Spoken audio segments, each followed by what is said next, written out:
रहमतुल्लाहि ताला बरकातुहू। वालेकुम सलाम रहमतुल्लाह। नहमदुहु व नुसल्ली अला रसूलिहिल करीम अम्मा बअद। அல்ஹம்துலில்லாஹ். இன்னைக்கு நான் உங்ககிட்ட பேச வந்திருக்க தலைப்பு என்னன்னு சொல்லி பார்த்தீங்கன்னா வாலிபம், அதாவது இளமை. இதோ இதோ கண்டிப்பாக உங்கள் முன்னாடி தான் நான் நிற்கிறேன். இளமையான பெண்கள் முன்னாடி தான் நான் இருக்கிறேன். எல்லாருமே இங்கே இளமையான பெண்கள் தான், உள்ளத்தாலும் சரி உடலாலும் சரி. ஆமாங்க சார், அல்ஹம்துலில்லாஹ்.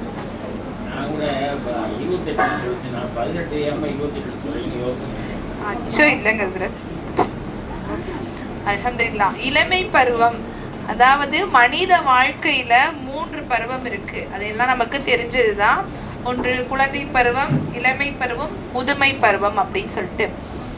இந்த குழந்தை பருவமும் சரி முதுமை பருவமும் சரி ஒரே மாதிரியான பருவமாக தான் இருக்கும். அதாவது குழந்தையில பிறர் தான் நமக்கு ஹெல்ப் பண்ணுவாங்க எல்லாமே. அதே மாதிரி ரொம்ப முதுமையிலையும் சரி நம்ம பிறரோட உதவி இல்லாமல் நம்ம இருக்க முடியாது. ஆனால் இந்த இளமை பருவம் அப்படிங்கிறது அப்படி கிடையாது. எல்லாத்துக்கும் துள்ளலான வயசு. என்னால் எதையும் சாதிக்க முடியும், என்னால் எல்லாமே செய்ய முடியும் அப்படின்னு சொல்லி சாதிக்கிற வயசாக இருக்குது. இதை பற்றி தான் அதாவது சாதனையாளர்களாக வரும் பருவம் தான் இந்த இளமை பருவம், அதாவது வாலிப பருவம் அப்படின்னு சொல்லி சொல்கிறாங்க. இந்த இளமை பருவத்தை பற்றி அல்லாஹ் தாலா குர்ஆனில் சொல்கிறான். ஆரம்பத்தில் பலகீனமான நிலையில் படைக்கிறான், பலகீனத்திற்கு பின்னர் அவனே பலத்தை உண்டாக்குகிறான், அந்த பலத்திற்கு பின் பலகீனத்தையும் நிறையையும் உண்டாக்குபவன் அவனே, தான் நாடியதை அவன் படைக்கிறான், அவனே எல்லாம் அறிந்தவன், பேராற்றலுடையவன் அப்படின்னு சொல்லி அல்லாஹ் தஆலா குர்ஆனில் குறிப்பிடுறான். அதாவது ஃபஸ்ட்டு குழந்தையா பிறக்கிறோமா, அப்புறம் இளமை அடைகிறோமா, அந்த இளமையிலேருந்து திருப்பி நம்ம ஒரு முதுமை அடைகிறோம் அப்படின்னு சொல்லி அல்லாஹ் தஆலா குறிப்பிடுகிறான். இதில் இன்னொரு விஷயத்தை என்னன்னு சொல்லி பார்த்தோன்னா, இளமை பருவம் அப்படிங்கிறது நம்ம எல்லாருக்கும் தெரியும், நல்ல ஒரு உற்சாகமான பருவம், அது ஒரு சாதனையாளர்களோட பருவம்ன்ட்டு. அல்லாஹ் தஆலா நபிமார்களையும் இந்த இளமை பருவத்தில் தான் தேர்வு செய்கிறான். இளமையில் அவனோட வாழ்க்கையை எப்படி கழிச்சான், எப்படி கழித்தோம் அப்படிங்கிறத வச்சு தான் நம்மளோட முதுமையான வாழ்க்கையும் சரி மறுமை வாழ்க்கையும் சரி நமக்கு நல்லதாக அமையும்.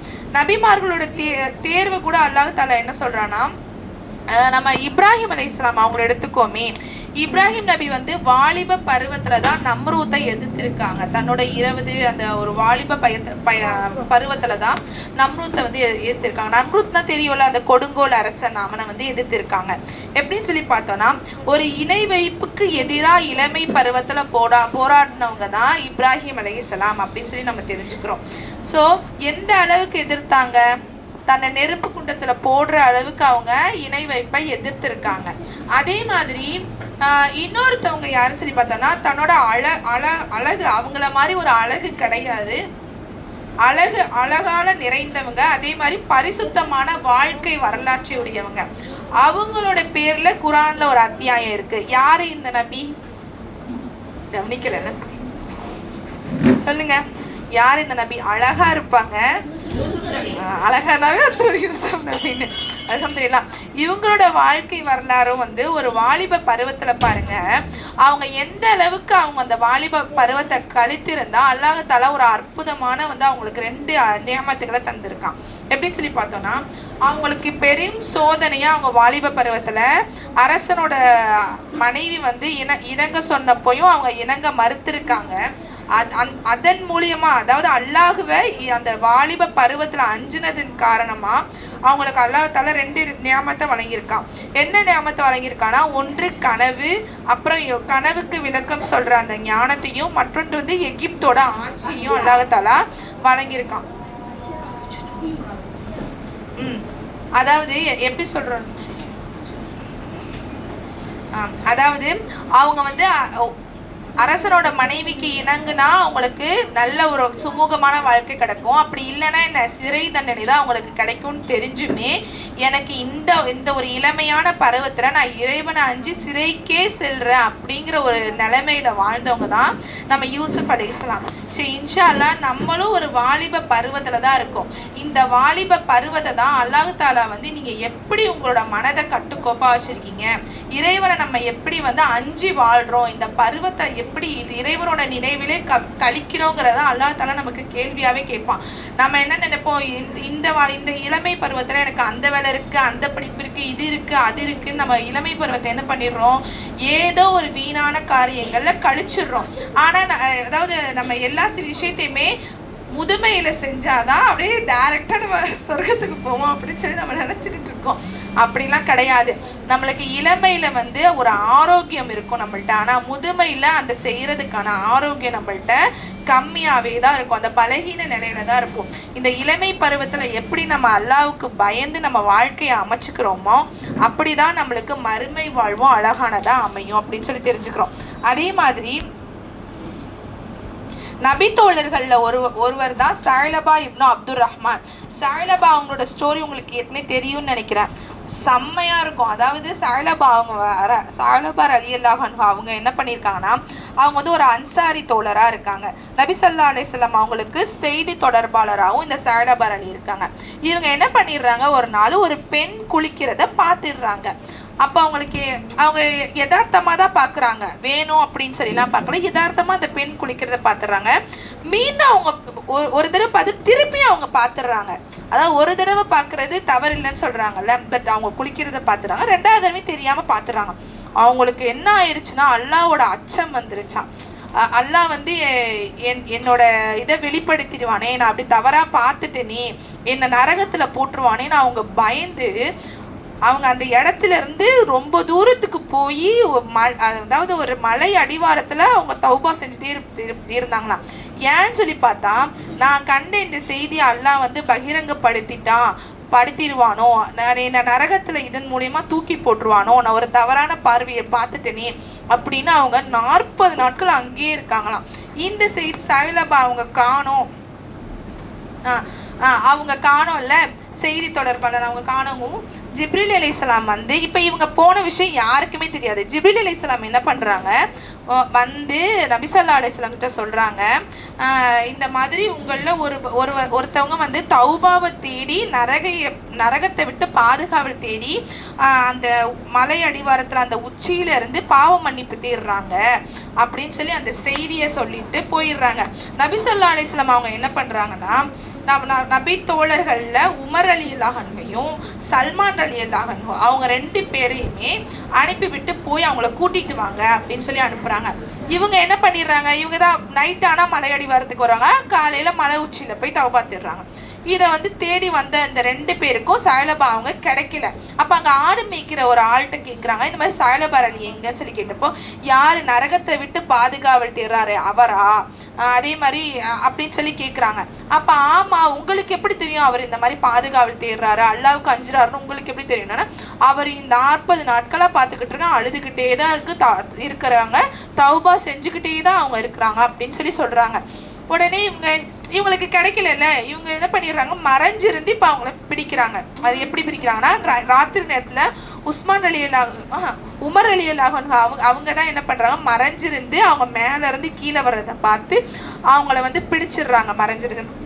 அப்போ சொல்கிறாங்க, என்னால் ரசூல் ஸல்லல்லாஹு அலைஹி வஸல்லம் அவங்களோட முகத்தை பார்க்குறதுக்கு நான் திராணியற்று இருக்கேன், அவ்வளவு கண்மணியை நான் எப்படி பார்ப்பேன், நான் இவ்வளோ பெரிய பாவம் செஞ்சுட்டேனே அப்படின்னு சொல்லி அவங்க வந்து எனக்கு ரசூல் ஸல்லல்லாஹு அலைஹி வஸல்லம் அவங்கள்ட்ட நேராக கூட்டிகிட்டு போகாதீங்க, அவங்க தொழுகிறப்ப என்னை கூட்டிகிட்டு போங்க அப்படின்னு சொல்லி சொல்கிறாங்களாம். சொன்னோன்னே இவங்களும் அவங்க தொழுகிறப்ப இவங்க பின்னாடி நின்று தொழுதுகிட்டு இருக்காங்க. யார் சஅலபா ரலியல்லாஹு அன்ஹு அவங்க பின்னாடி நின்று தொழுகிறாங்க. ரசூல் ஸல்லல்லாஹு அலைஹி வஸல்லம் தொழுது முடிச்சோன்னே தொழுதுட்டு இருக்கும்போது முடிச்சதுக்கப்புறம் அவங்களுக்கு மயக்கம் வந்து கீழே விழுந்துடுறாங்க. அப்போ ரசூல் ஸல்லல்லாஹு அலைஹி வஸல்லம் அவங்களோட மடியில் அந்த சஅலபா ரலியல்லாஹு அன்ஹு அவங்கள வைக்கிறாங்களாம். அவங்க தன்னோட தலையை கீழே போட்டுடுறாங்களாம், நான் வந்து அந்த அளவுக்கு கூட தகுதி இல்லாதவனா இருக்கிறேன் அப்படின்னு சொல்லிட்டு சொல்றாங்களாம். அந்த பாவத்தை நினைச்சு அவங்களோட ரூஹும் பிரிஞ்சிருதான், அவங்கள வந்து அடக்கம் பண்ணிட்டு வந்துடுறாங்க. அதுக்கப்புறம் அப்ப சொல்றாங்களா, ரசூல் ஸல்லல்லாஹு அலைஹி வஸல்லம் இவங்களோட ஜனாசாவில் நிறைய மலக்குமார்கள் வந்து கலந்துக்கிட்டாங்க அப்படின்னு சொல்லி சொல்றாங்களாம். இப்படி இப்படியாக வளர்த்தெடுத்த சமுதாயம் தான் நம்ம நபி ஸல்லல்லாஹு அலைஹி வஸல்லம் அவங்களோட சமுதாயமா இருந்திருக்கு அப்படின்னு சொல்லி நம்ம தெரிஞ்சுக்கணும்.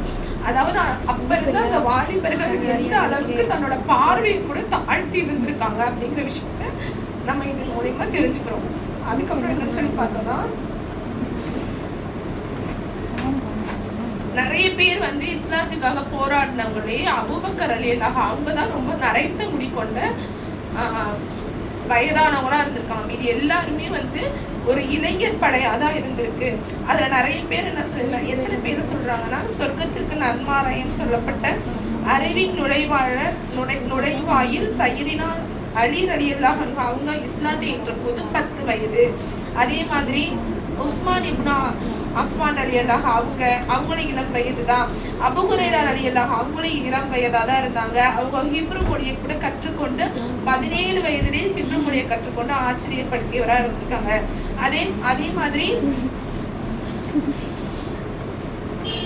ஸைத் இப்னு ஹாரிஸா ரலியல்லாஹு அன்ஹு இந்த மாதிரி நிறைய பேர் வந்து நபி ஸல்லல்லாஹு அலைஹி வஸல்லம் அவங்களோட இளம் படை இளைஞர்களாக தான் இருந்திருக்காங்க.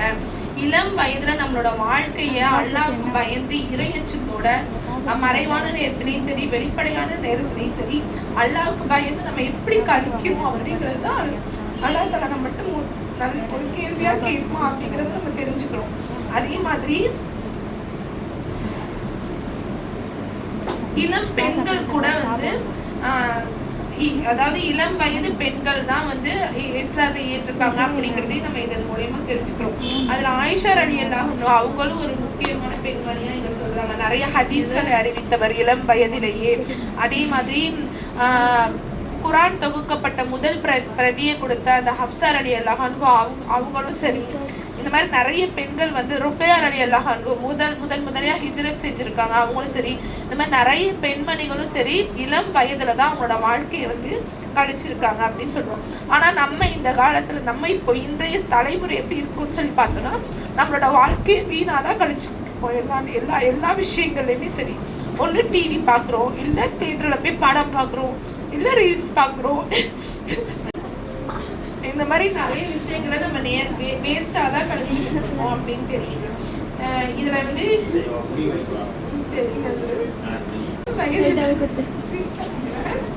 நம்மளோட இளம் வயதுல குரானை அதிகமா ஓதியும் இல்லை மனனம் செய்யற மாதிரியும் இல்லை நம்ம ஏதாச்சும் புதுமையான விஷயங்கள் கத்துக்கிற மாதிரியும் நமக்கு அந்த புதுமையான விஷயங்கள் நம்ம கற்கிறதுல ஆர்வம் இல்லைனாலும் நம்மளை தேடி நம்மளுக்காக கொடுக்கப்பட்ட விஷயத்தையாச்சும் உருப்படியா செய்யக்கூடிய மாதிரியும், அதே மாதிரி நம்மளோட பொண்ணு இஸ்லாத்துக்காக தாவா பணி பண்ற மாதிரி இல்லை நம்மளுக்கு நிறைய விஷயங்களை இந்த இளமையில கத்துக்கிறணும். நிறைய தொழுகணும், ஓதணும், இபாதத் செய்யணும்.